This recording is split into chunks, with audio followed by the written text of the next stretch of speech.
திருச்சிற்றம்பலம். தென்னாருடைய சிவனையை போற்றி, எந்நாட்டவருக்கும் இறைவா போற்றி. அனைவருக்கும் வணக்கம். 2025 எப்படி இருக்கும் அப்படிங்கிறத நம்ம பார்க்கலாம். இந்த புத்தாண்டுல 4 கிரக பயிற்சிகள் ஆக போகுது. குரு, சனி, ராகு, கேது 4 பேருமே பெரிய கிரகங்கள், வருட கிரகங்கள்னு சொல்லுவோம். இந்த வருட கிரகங்கள் எல்லாமே இந்த வருஷம் மாறுறாங்க. ஒவ்வொரு ராசிக்கும் எந்த மாதிரி பலன்களை கொடுப்பார் அப்படிங்கிறத பார்க்கலாம். குரு பகவானை பொறுத்த வரைக்கும் பெருசா ஒன்றும் பாதிப்பை கொடுக்க மாட்டார். மறைந்திருந்தாலும் ஒரு யோகத்தை கண்டிப்பாக கொடுப்பார். இந்த ராகு வளர்ச்சி கொடுத்தாலும் ஒரு கெடுதலையும் கொடுத்து ஒரு சம்பவத்தை செஞ்சுட்டு போயிடும்.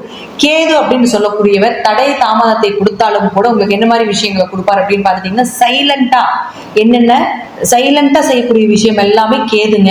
எல்லாத்தையும் பிரம்மாண்டப்படுத்தி செய்யக்கூடியது எல்லாமே ராகு. வெளிப்படைய சத்தமா செய்யறது எல்லாமே ராகு. கேது சைலண்டா சம்பவம் பண்ணக்கூடியது கேது தான். அடுத்தது சனி பகவான். இந்த சனி அப்படின்னு பார்த்துட்டீங்கன்னா இந்த வருஷம் ஏன்னா இருக்கிறதுல 2.5 வருஷத்துக்கு ஒரு தடவை மாறக்கூடிய கிரகம் அப்படிங்கிறது பெரிய கிரகம் அப்படிங்கிறது நம்ம சனியை சொல்லுவோம். அப்ப சனி பகவான் உங்களுக்கு கும்பத்திலிருந்து மீனத்துக்கு போக போறார். அப்புறம் ராகுவோட இணையக்கூடிய ஒரு 2 மாதங்கள், அதற்கப்புறம் பார்த்தீங்கன்னா 2.5 வருட காலங்கள் அந்த வீட்டுலதான் இருக்க போறார்.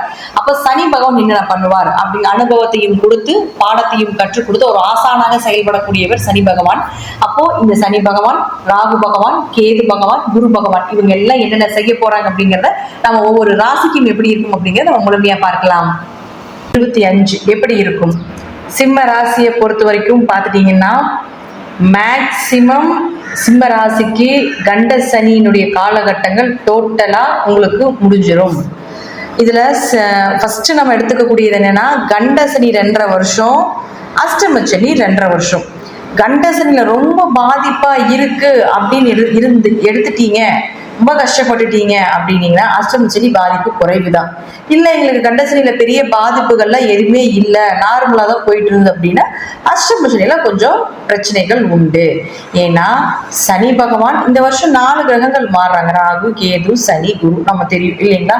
அப்ப ஃபர்ஸ்ட் சனி பகவான் வந்து உங்களுக்கு கண்டசனியா இருக்கும் பொழுது உங்களுக்கு 7ஆம் வீட்டுல இருந்து கணவன் மனைவிக்குள்ள பிரச்சனைகள், பார்ட்னர் போட்டு தொழில் பண்ணிட்டு இருந்தா பிரச்சனைகள், அதே போல சில மருத்துவ செலவுகள் இதெல்லாமே கொடுத்துக்கிட்டு இருந்திருப்பாரு. இப்போ இந்த சனி பகவான் அடுத்தது 8ஆம் வீட்டுக்கு போவார். அப்ப 8ஆம் வீட்டுக்கு போகும்போது அஷ்டம சனியாக உருமாறும். அஷ்டம சனி அப்படின்னா அவமானங்கள், பண இழப்புகள் இதெல்லாம் ஃபர்ஸ்டா கொடுக்கக்கூடியது. அப்போ உங்களுக்கு கண்டசனியில பாதிப்பு இல்லைன்னா அஷ்டம சனியில இந்த மாதிரி பாதிப்புகளை நிச்சயமா கொடுப்பார். இல்லைங்க இதுலயே நிறைய ப்ராப்ளம் போயிட்டு இருக்கு அப்படின்னா அஷ்டம சனியில கொஞ்சம் பாதிப்பு கம்மி தான். ஸோ அடுத்தது கேது. இந்த கேது உங்க ராசிக்கு 2ல இருந்துட்டு இருந்தார். இப்ப ராசிக்கு 2ல கேது இருக்கும் பொழுது பண இழப்புகளோ, கொடுக்கல் வாங்கல பிரச்சனைகளோ, பேச்சால குடும்பத்துல நிறைய பிரச்சனைகளை சந்திச்சிட்டீங்க, குடும்பத்தை விட்டே நிறைய பேர் பிரிந்து வாழ வேண்டிய ஒரு சூழ்நிலைகளை கூட ஏற்படுத்தி கொடுத்துருக்குது. ஒரு சிலர் இயற்கையாகவே கிரகங்களே அவங்க ஜாதகம் நல்லா இருந்ததுன்னா வெளிநாடோ வெளியூரோ அனுப்பிடுது. இல்லை அப்படின்னா தனிப்பட்ட முறையில கணவன் மனைவிக்குள்ள குடும்பத்தை விட்டு பிரிந்து வாழ்றது இதெல்லாமே இந்த கேது கொடுத்துட்டு இருந்தார். இப்ப இந்த கேது அடுத்தது என்ன ஆகுறாரு அப்படின்னு பாத்துட்டீங்கன்னா மே மாசத்துல உங்க ராசிக்குள்ளேயே வர்றாரு. அப்புறம் சந்திரன் கேதுவாக நிற்பார். அப்ப இந்த சந்திரன் கேது என்ன செய்யும் அப்படின்னு பாத்துட்டீங்கன்னா மனக்குழப்பங்கள், முடிவெடுக்க முடியாத ஒரு தன்மைகள், என்ன பண்றதுன்னு தெரியலீங்க, எது பண்ணினாலும் தடையா இருக்குது, தாமதங்களா இருக்குது, ஒரு விஷயம் வர்ற மாதிரி இருக்கு நம்ம கைக்கு வரமாட்டேங்குது, அங்க பணம் கொடுக்குறாங்க அங்க என்னுடைய பணம் நிற்குது அதுல எனக்கு திரும்பி வரமாட்டேங்குது அப்படிங்கிறது எல்லாமே இந்த கேது உங்களுடைய ராசிக்குள்ள வரும்போது பண்ணுவார். இந்த கேது அப்படின்னு சொல்லக்கூடியவர் அருளை கொடுக்கக்கூடியவர். பொருளை கொடுக்கறது யாருன்னு பார்த்துட்டீங்கன்னா இந்த ராகு தான்.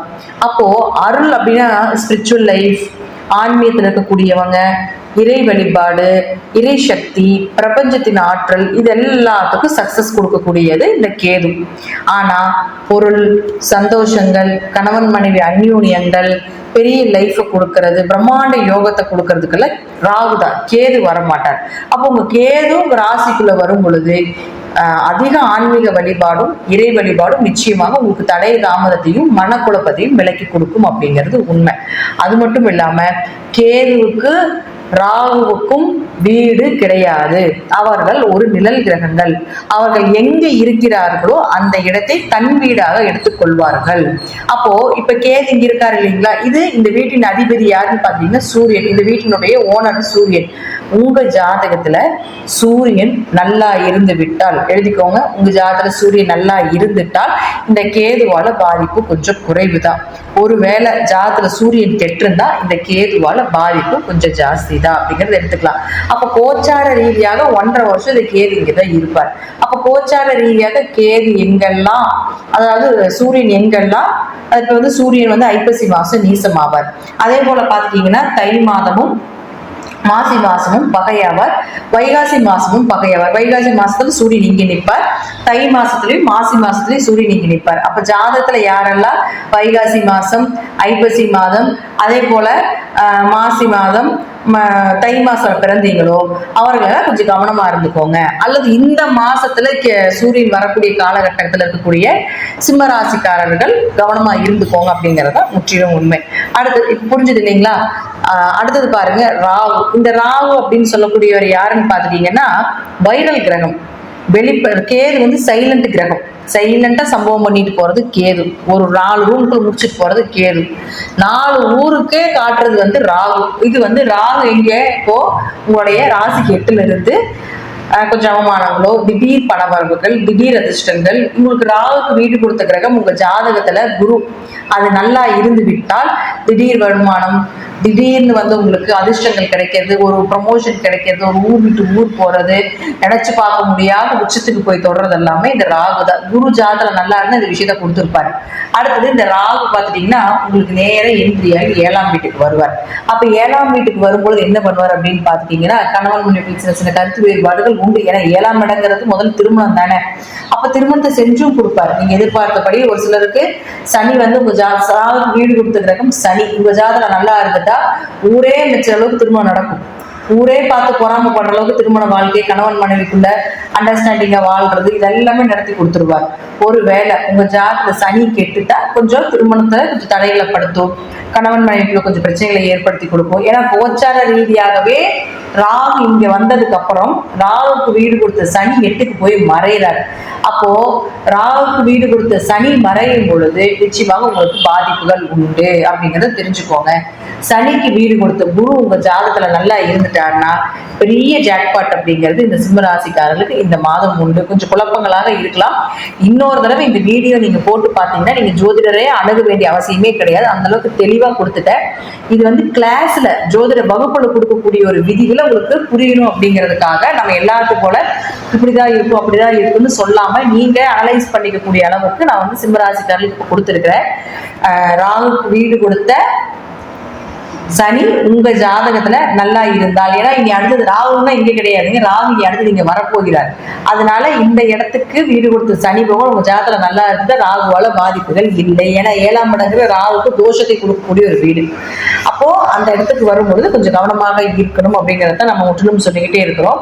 அடுத்து சனி பகவான், ராகு பகவான், கேது பகவான், இவங்க எல்லாமே உங்களுக்கு ஒரு பாதிப்புகள் கோச்சார ரீதி ஜாதகத்தை பார்க்காம கோச்சார ரீதியாக கொஞ்சம் பிரச்சனையை கொடுத்துட்டு இருந்தாலும் கூட உங்களுக்கு ஹீரோவா இருக்கக்கூடிய 5ஆம் அதிபதி அதிர்ஷ்டத்தை தரக்கூடிய குரு பகவான் 10ல இருந்து தொழில கொடுத்துட்டு இருந்தாலும் அடுத்தது லாபஸ்தானத்துக்கு 11ஆம் வீட்டுக்கு வரப்போகிறார்.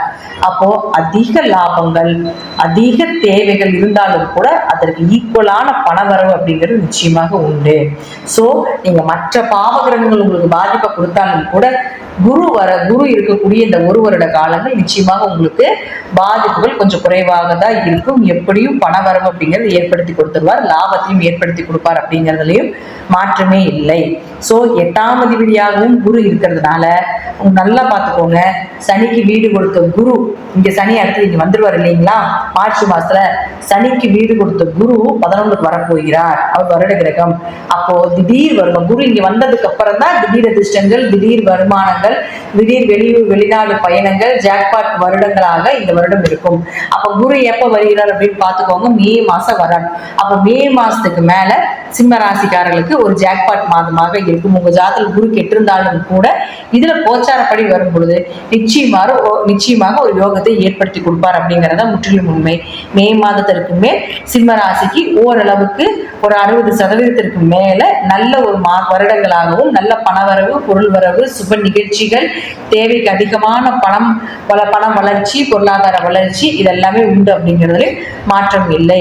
சோ என்னென்ன கிரகங்கள் என்னென்ன பண்ணும், எந்த இடத்தில் இருந்து பண்ணும், அந்த வேலையை மட்டும்தான் செய்யும். சனி 7ஆம் இடத்துல இருந்தா 7ஆம் இடம் வேணுமோ அதை மட்டும்தான் செய்யும்.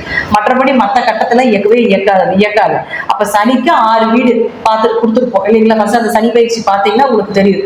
அந்த சனி ஒரு இடத்துல இருந்து ஒரு இடத்துக்கு மாறும்போது 6 கட்டத்தை பிடிப்பாரு. அப்ப அந்த 6 கட்டத்துல கிரகங்கள் இருந்தா மட்டும்தான் அதை இயக்கும். கிரகங்கள் இல்லைன்னா அது பெரிய அளவுக்கு இயக்காது அப்படிங்கறத முற்றிலும் உண்மை. ஒவ்வொரு பதிவுகளும் என்னோட பதிவுகள் பார்த்தீங்கன்னா நிச்சயமாக புரியும். இன்னொரு முறை கூட நீங்க இந்த வீடியோ பண்ணி பார்த்தீங்கன்னா, பிளே பண்ணி பார்த்தீங்கன்னா நான் சொல்லக்கூடிய விஷயம் உங்களுக்கு தெளிவாக புரியும். நன்றி. மீண்டும் ஒரு நல்ல பதிவில் சந்திக்கலாம். திருச்சிற்றம்பலம், தில்லையம்பலம், ஸ்ரீ நரசிம்மர் திருவையிலே சரணம்.